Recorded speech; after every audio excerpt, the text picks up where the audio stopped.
કરીશું સ્વાધ્યાય 8.3ના પ્રશ્ન 9, 10 અને 11ની. પ્રશ્ન 9. જો સવાલ: જો રામ ₹4096 12.5% પ્રતિવર્ષના દરે વ્યાજે આપશે તો તેને 18 મહિનાના અંતે કુલ કેટલી રકમ મળશે?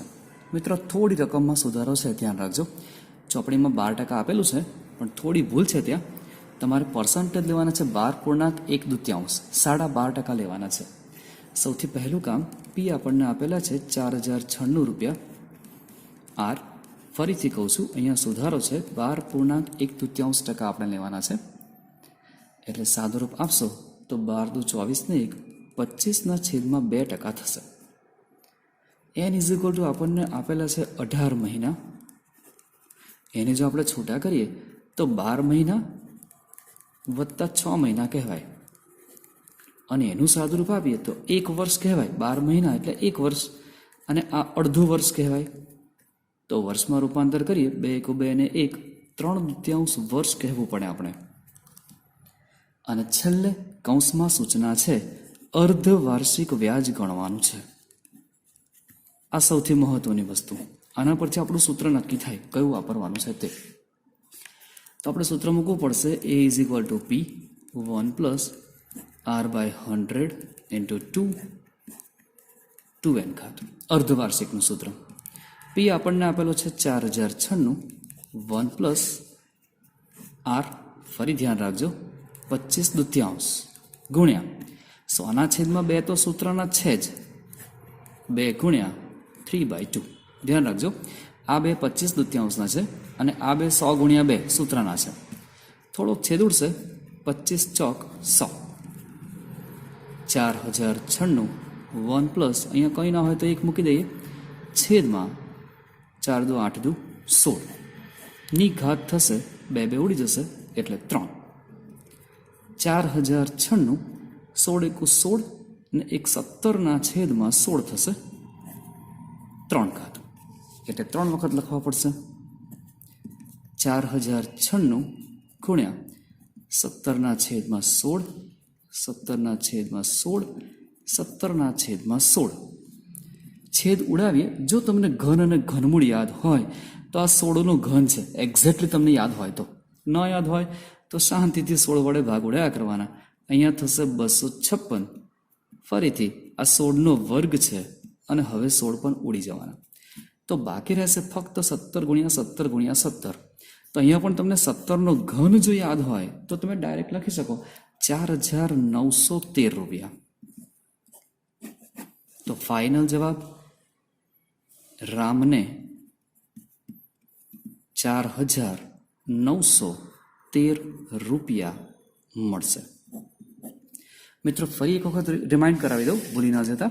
ચોપડીમાં સુધારી દેજો. નાનકડી ભૂલ છે, અહીંયા 12% આપેલા છે, એને બદલે આપણે કરવાના છે 12.1/2%. તો જ તમારો ચોપડીનો જવાબ એક્ઝેક્ટલી ₹4913 આવશે. ઓકે દેન, વાત કરીએ પ્રશ્ન 10ની.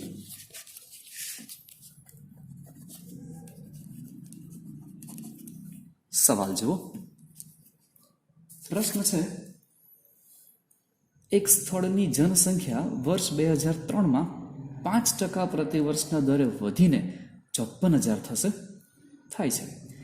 બે સવાલ: 2001ની જનસંખ્યા શોધો અને 2005માં જનસંખ્યા શું હશે?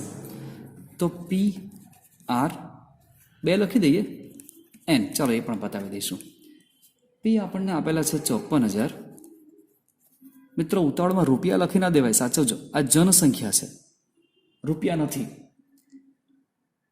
આર આપણને આપેલો છે 5%ના દરે વધારો ઘટાડો જે હોય તે, અને એન 2 વર્ષ.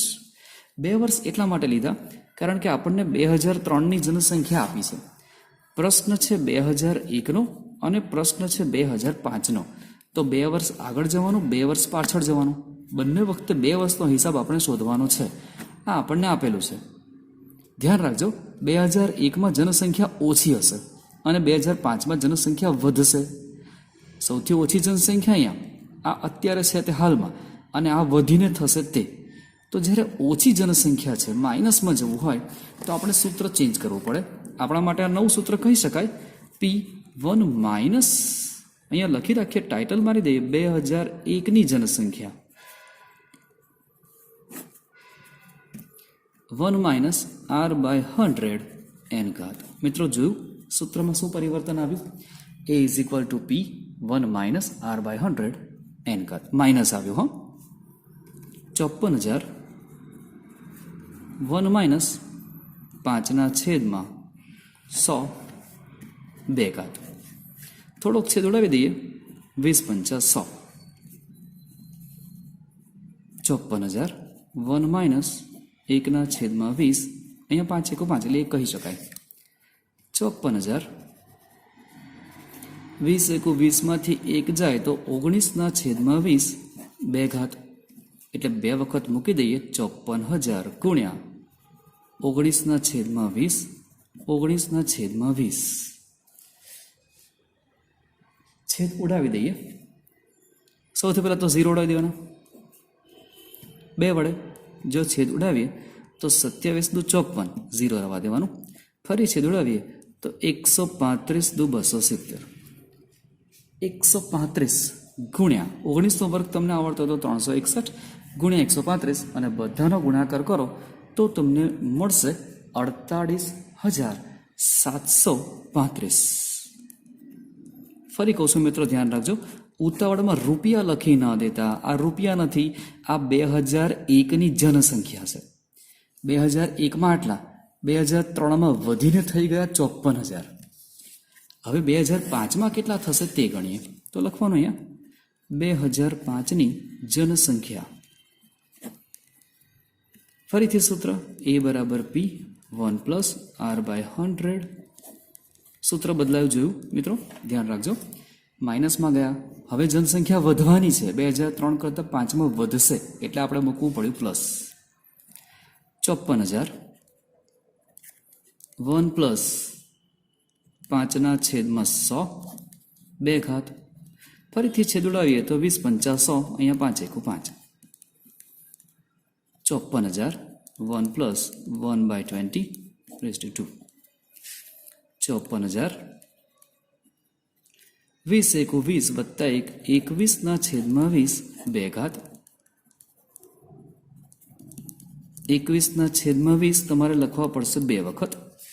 સેમ મેથડ ફરીથી છેદ ઉડાવી દઈએ, 0 0 ગયા, 2 વડે ઉડાવો તો 27 દુ 54 0, ફરી 2 વડે ઉડાવો તો 135 દુ 270. 21નો વર્ગ તમને આવડતો હોય તો 441 ગુણ્યા 135 કરશો તો જવાબ મળશે 59,535. જનસંખ્યા વધી, 54,000 હતા 2003માં, 2005માં જતા 59,535 થઈ ગયા. ફરી ધ્યાન રાખજો મિત્રો, ઉતાવળમાં રૂપિયા ન લખી દેવાય. આ રૂપિયા નથી, જનસંખ્યા છે, ધ્યાન રાખજો. વાત કરીએ પ્રશ્ન 11ની.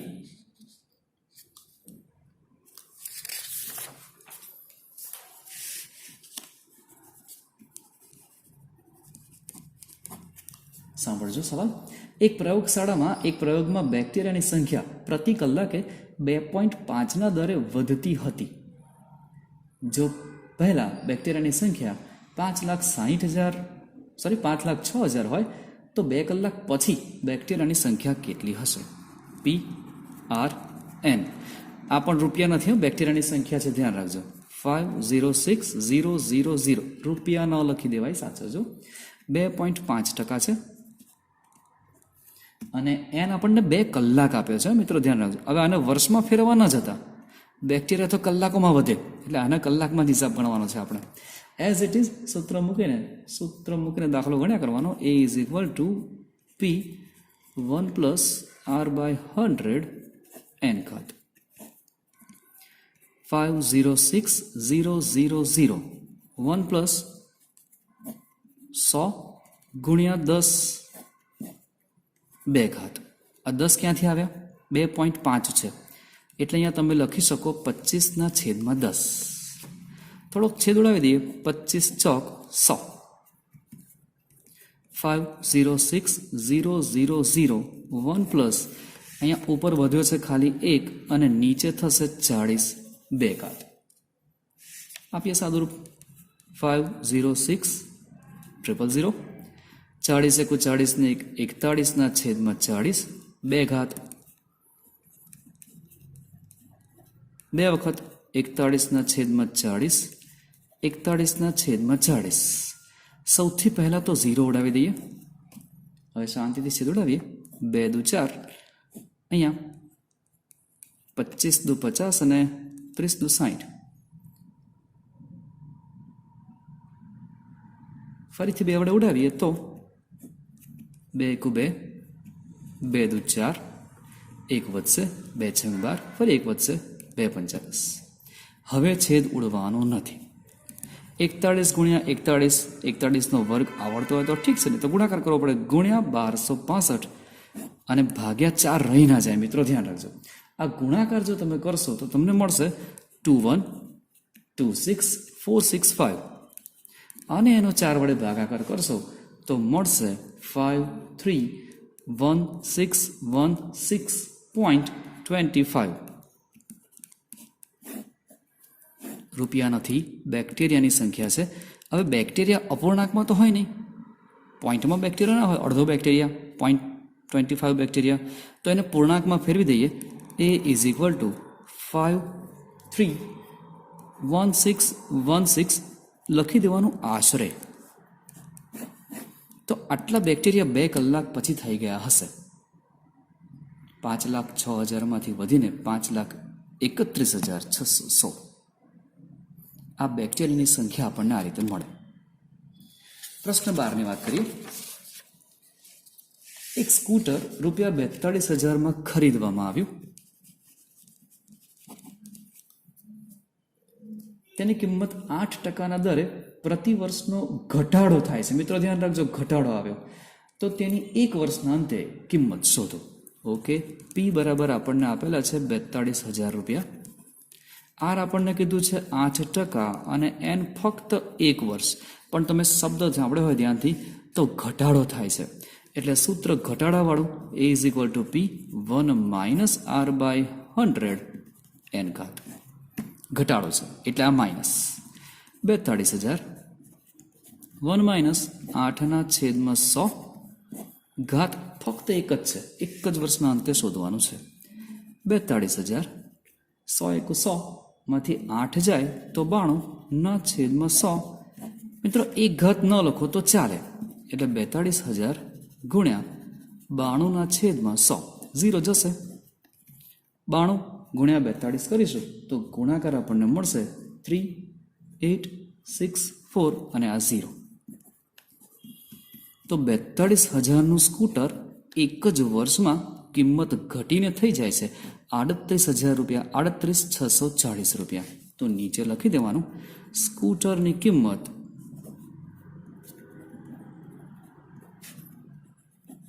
એક વર્ષના અંતે ઘટીને 38,640 રૂપિયા થશે. આ આપણો ફાઇનલ જવાબ. તો 42,000નું સ્કૂટર 1 જ વર્ષમાં 38,640 રૂપિયા પર પહોંચી જાય. મિત્રો આ સાથે આપણું આ પ્રકરણ પૂરું થાય છે. અહીંયા નેક્સ્ટ ચેપ્ટરમાં મળીશું નિત્ય સમ્માન. Till then, good bye.